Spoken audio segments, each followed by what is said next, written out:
So for those of you who joined in a bit late, I want to just repeat what I said earlier at the beginning briefly. Today's sermon is not really a sermon.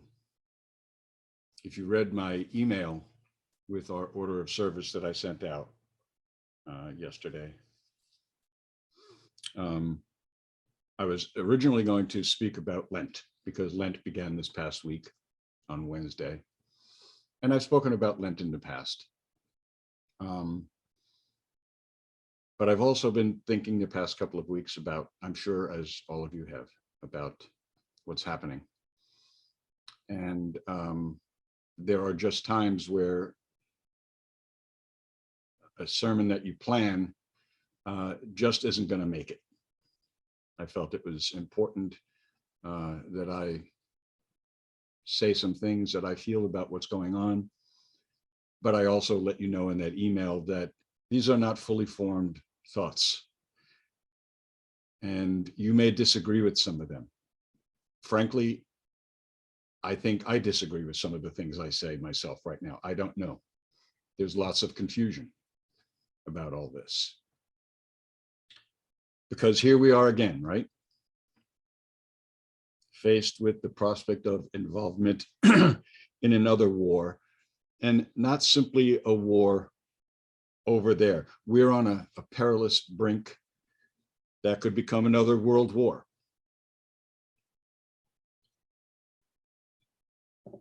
Like most of you, I'm sure I've been distressed by what's happening in Ukraine and wrestling with my own feelings and beliefs about just how we as a nation, as individuals, and how the wider world community should respond. So a few thoughts. And first, as I've said in the past on a few occasions, I am not a pacifist. When I was growing up, especially during the years of the war in Vietnam, I believed I was. I was opposed to that war because I believed it to be, and I still do, I believe it was an illegal war, one that was based on lies. And I was like a lot of other young people in my generation and yours. I was out in the streets, I was marching, I was doing all sorts of things. And like you, I saw the images every evening on the news of young men jumping out of helicopters that were landing in the jungles of Vietnam and Cambodia. And as they jumped out, they were being slaughtered. And we saw the atrocities committed by both the Vietnamese and the American military. And I told myself that I hated war and that I was a pacifist and I would never engage in violence of any kind. And I looked to Mahatma Gandhi and I looked to Dr. King and others as my examples of how peaceful, nonviolent resistance worked against the evils perpetrated by unjust laws and governments. But over the years, something has changed in me, at least. I've been challenged to think about those pacifist ideas I had or that I thought I once held. Simple challenges, simple questions, really, I think, that all of us have been asked maybe at one point or another, but they made me think. And would, for example, I engage in violence to protect my family from being harmed in any way? If I saw someone attacking my children or my wife or any member of my family, would I fight back? Would I do that? It may sound strange to you, or to those of you who know me well enough, not so strange, because when I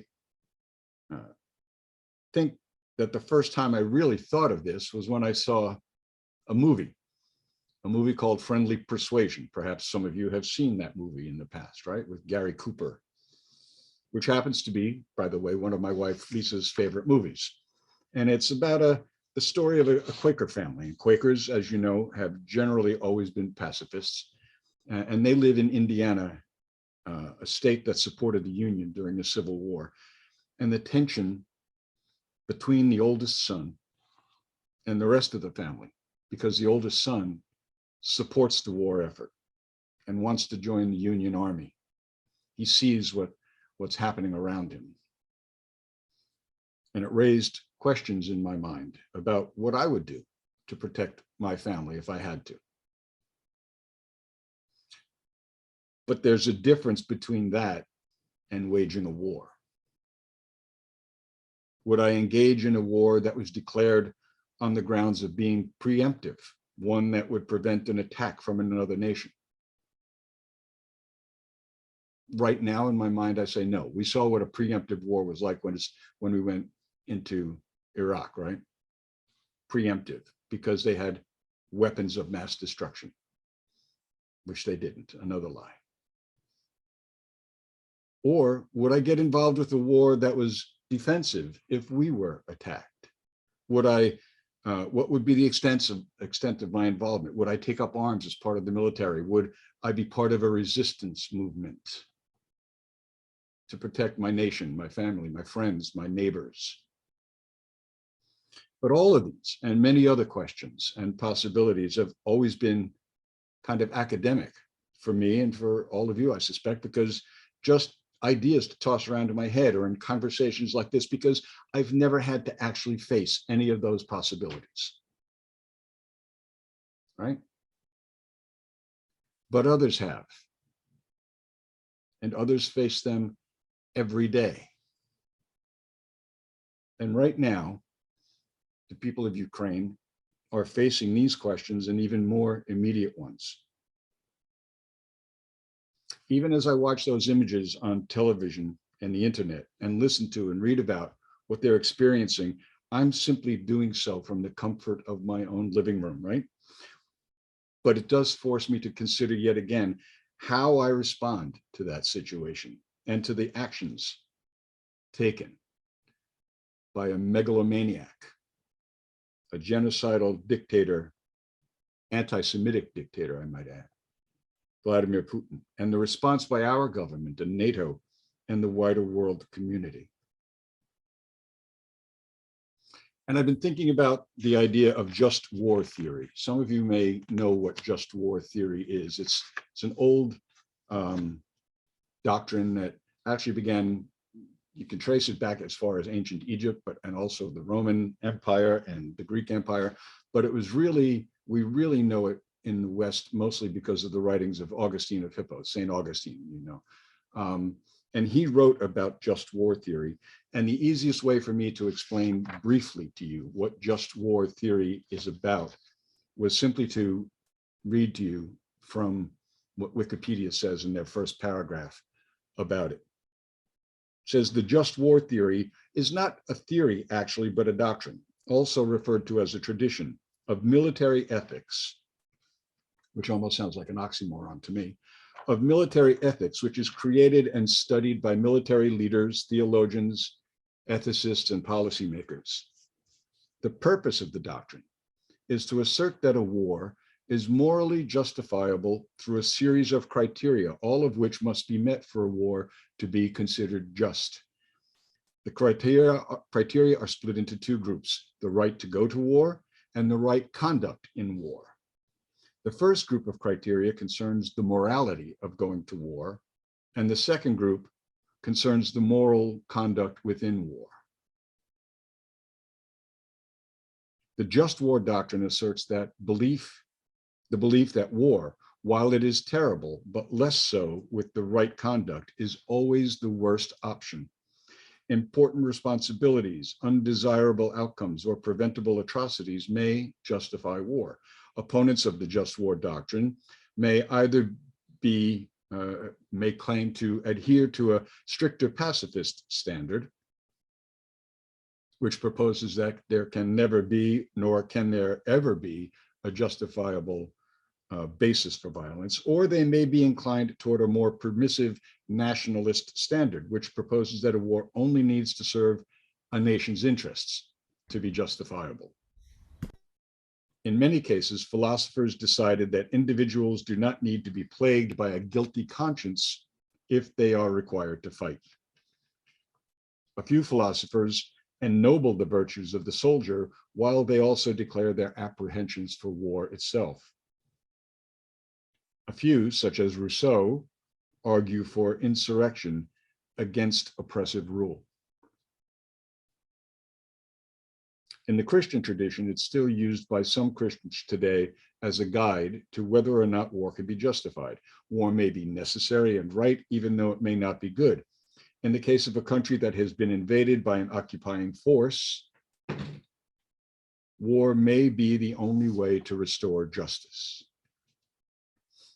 Augustine held that while individuals should not resort immediately to violence, he believed that God has given the sword to government for good reason, based upon one verse in the book of Romans, chapter 13, verse 4.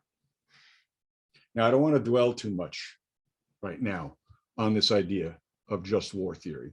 But I do want to say that I think basing a theory of just war on just one verse in the Christian scriptures stretches things a bit. And I was tempted to read to you that portion of Romans that Augustine quotes, because what comes before it, at least the chapter before and most of what comes before that, and what comes after it, puts everything in context. And in my opinion, and in the opinion of a lot of scholars and other people who know a lot more than me, that one verse stretches things, because it talks about being subject to the authorities.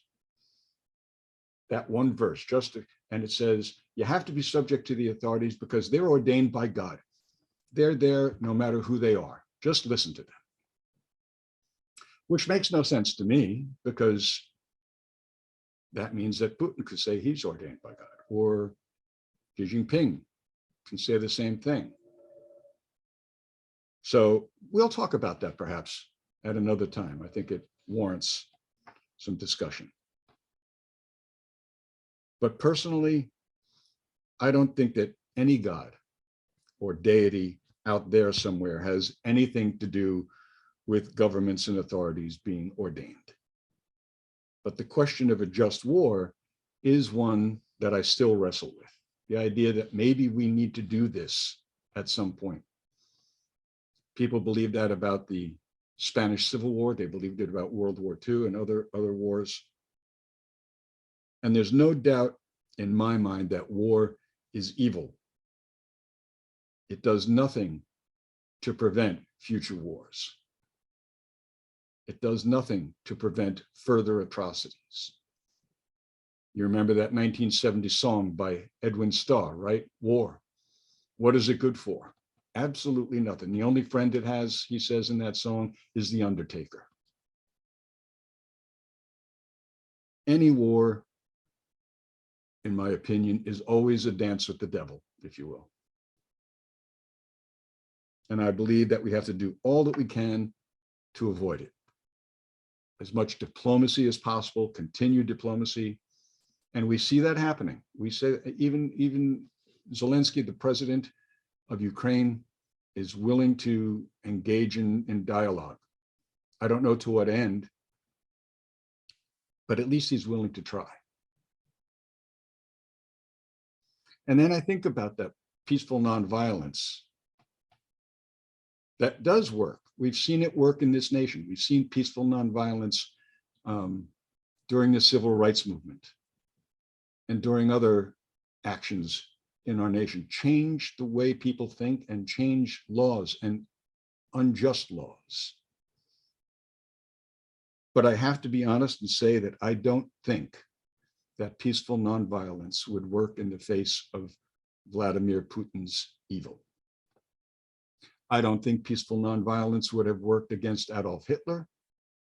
I don't think it would have worked against Mao Zedong or any of those people. So what do we do when we're confronted with such evil? Wars are always fought by the young, and mostly the poor and working classes. I want to read you a brief poem, because we have to think also that it's not just the Ukrainian young people and citizens who are fighting bravely, but there are young men and women from Russia being sent to fight a war that they have no idea, most of them, why they're there. And they are conscripted into the army. They don't have a choice. They have to serve. So they're forced to go. Most of them don't have a lot of money. They don't come from wealthy families. And this is a poem written by our own Susan Feltman. It's called To Be a Russian Soldier. Death comes tramping down the highway. Hear our footsteps 2 by 2. See our faces, proud, courageous. First time ever far from home. No more fuel. At night, it's freezing. Leave the tanks and search for food. Cannot sleep, but keep on going. Funny how they look like us. Crowds of people block the roadway. Babies, children, moms, and dads calling insults, singing anthems. Tell me, which ones do I kill?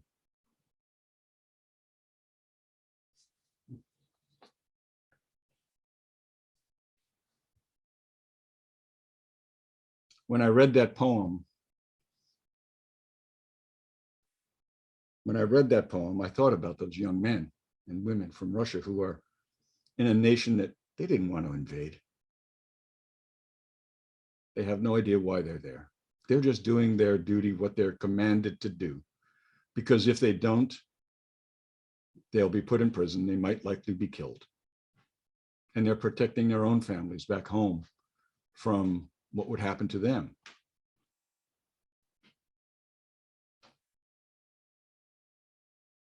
I think of this, and again, here I am quoting Tolkien, right?